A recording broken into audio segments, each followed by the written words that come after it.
வணக்கம், நான் உங்கள் ஜெயா. நம்ம இப்போ இந்த வீடியோவில் 1798 ஏடியிலேருந்து 1837 ஏடி வரைக்கும் இருந்த இந்த காலகட்டமான த ரிட்டர்ன் டு நேச்சர், இந்த காலகட்டத்தை பற்றி பார்க்கலாம் வாங்க. இந்த காலகட்டத்துக்கு இன்னொரு பேர் ரொமான்டிக் ரிவைவல்.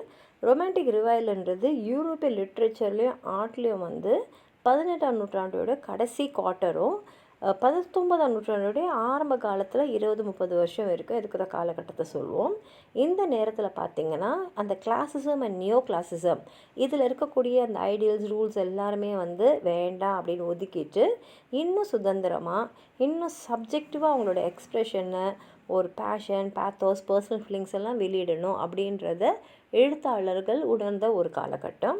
இந்த காலகட்டத்தில் தான் நமக்கு ஃப்ரெஞ்சு ரெவல்யூஷனோட தாக்கம் இருந்திருக்கு. 1789 தான் ஃப்ரெஞ்சு ரெவல்யூஷன் நடந்தது. அதுக்கப்புறம் இங்கிலாந்து அண்ட் ஃப்ரான்ஸ் இதுங்களுக்குள்ளே நடந்த அந்த போரால் இங்கிலாண்டில் பொலிட்டிக்கலாகவும் சரி லிட்ரலியாகவும் சரி அந்த வாழ்க்கையை அதோட பாதிப்பு இருந்தது. அதே மாதிரி ஃப்ரெஞ்ச் ரெவல்யூஷன் ஐடியல்ஸான லிபர்ட்டி ஈக்குவாலிட்டி அண்ட் ஃப்ரெட்டர்னிட்டி இதோட தாக்கம் ஆங்கில இலக்கியத்தின் மேலும் இருந்தது. இந்த போர் காலகட்டத்தில் பார்த்திங்கன்னா இங்கிலாண்டில் அந்த சோஷியல் கண்டிஷன் ரொம்ப படுமோசமாக இருந்தது.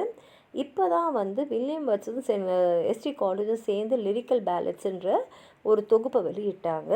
இதுதான் இந்த ரொமான்டிக் ஏஜை ஆரம்பித்த ஒரு புஸ்தகம்னு சொல்லலாம். இது வெளியிடப்பட்டது 1798. அதே சமயத்தில் அந்த புத்தகத்தில் 23 போயம்ஸ் இருக்குது. 19 போயம்ஸை வேர்ட்ஸ்வர்த் எழுதியிருக்காரு, 4 போயம்ஸை கால்ட்ரிட்ஜ் எழுதியிருக்காரு.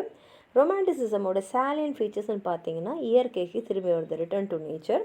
அந்த இயற்கைக்கு திரும்பி வர அதே நேரத்தில் சாதாரணமாக இந்த லோவர் கிளாஸ் பீப்புளோட அவங்களுடைய நிலைமையை நல்லா உள்வாங்கி அதை இலக்கியத்தில் வெளிப்படுத்தக்கூடிய ஒரு காலகட்டமாக இது இருந்தது.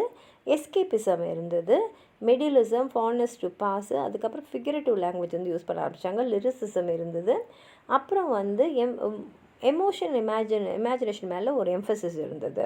அதே மாதிரி liberty, multifaceted emancipation, faith and human soul, அப்புறம் இந்த கன்வென்ஷனல் லிட்ரரி ஸ்டைல் அகெயின்ஸ்டாக ஒரு ரிவோல்ட்டு, அதாவது ஹெரோயிக் காப்லெட்டு அது மாதிரிலாம் இல்லாமல் ஒரு சிம்பிளாக சின்சியர் எக்ஸ்பிரஷன் தான் இலக்கியத்தில் இருக்கணும் அப்படின்றத கொண்டு வந்தாங்க.